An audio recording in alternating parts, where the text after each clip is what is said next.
fix myself before I go in there. But while I do that, let me tell you about my weekend. Okay, so I had 2 interviews this weekend. One was very successful. I really enjoyed my first one because I feel like we had the same humor. Like he was exactly what I expected him to be. Sweet, you know, he's kind of like a genius. You know, he's a sound engineer, producer, he does multiple things. And, you know, his personality was amazing. Like he has like a big heart, you know, it matches his exterior because he's like a big tall glass of chocolate milk. And no, I did not drink it, but I did have a good interview, and I was down to earth, but yet, you know, has worked with some of the best people, right? And that was Saturday. I stayed overnight because I had an interview with Eastside K-Boy.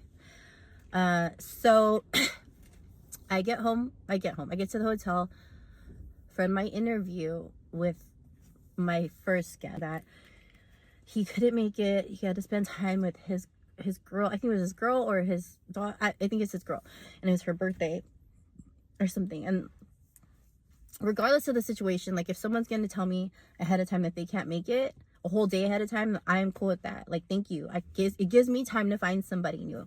And so I was like, hey, look, like I have some open time. I have a cameraman, I have a studio, and like, can we get together? I'm in LA. Her response was, yes, queen, we should meet up. What time and what's the address? Dude, I was ecstatic. I was like, yes, it's not a complete waste of a... I mean, I stayed in LA for EKB. So she confirmed with me the night prior, like at 9 or 10, you know. I got dressed. I got really ready for this because I have a camera guy coming. My camera guy was there. I was there. I mean, the person who was supposed to be at the studio wasn't quite there yet, but it didn't matter anyway because I waited for her for an hour before I called off the interview.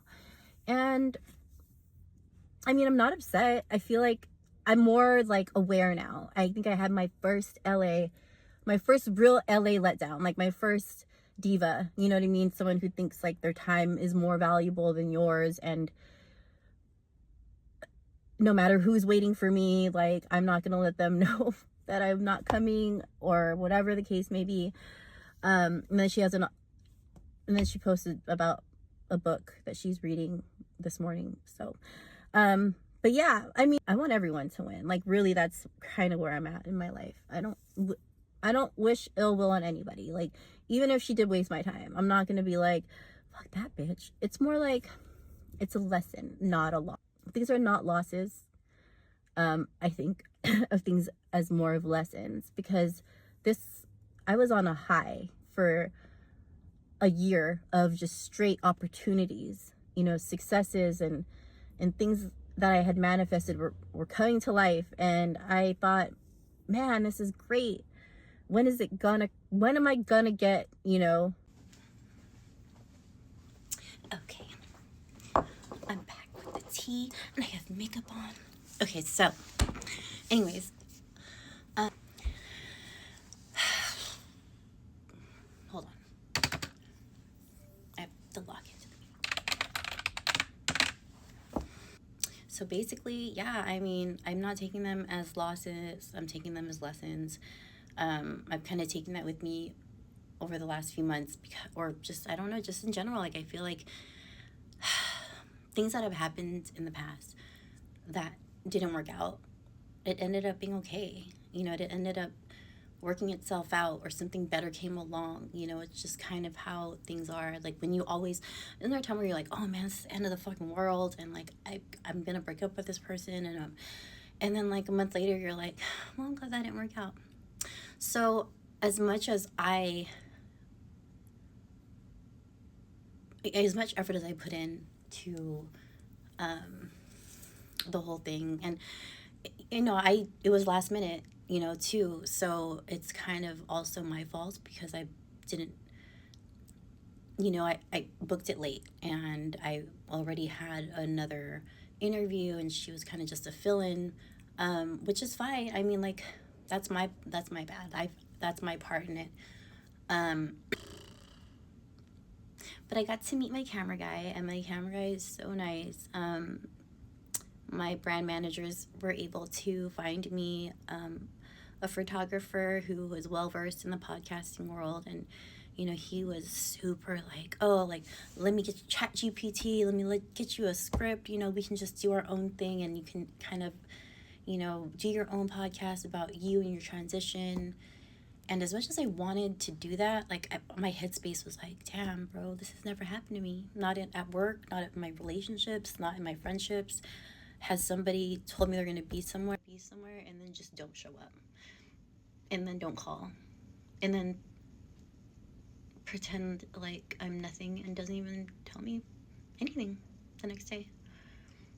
So, I mean, it was a little bit like, it was kind of like a, wake up call. Like, girl, it's not always going to be on the up and up. And you're going to have downfalls and you're going to have disappointments. And you kind of just have to roll with the punches. And money lost is, it's just monetary. It's not real. Like, it'll be fine. But thanks, guys, for listening to me. I feel like I was just, I don't know. I felt weird. I felt like, damn, like, I really ain't shit, huh? I really ain't shit to you, bitch. You know what I mean? Like, that much that I can't even fucking, like, you can't even give me a text message, girl. Like, don't even say, if you are an artist and someone asks you to do a podcast from another city and they come up there, not necessarily for you, but just in general, if they're from another city, be like EKB and let that motherfucker know beforehand that you're not gonna make it. Don't be a diva.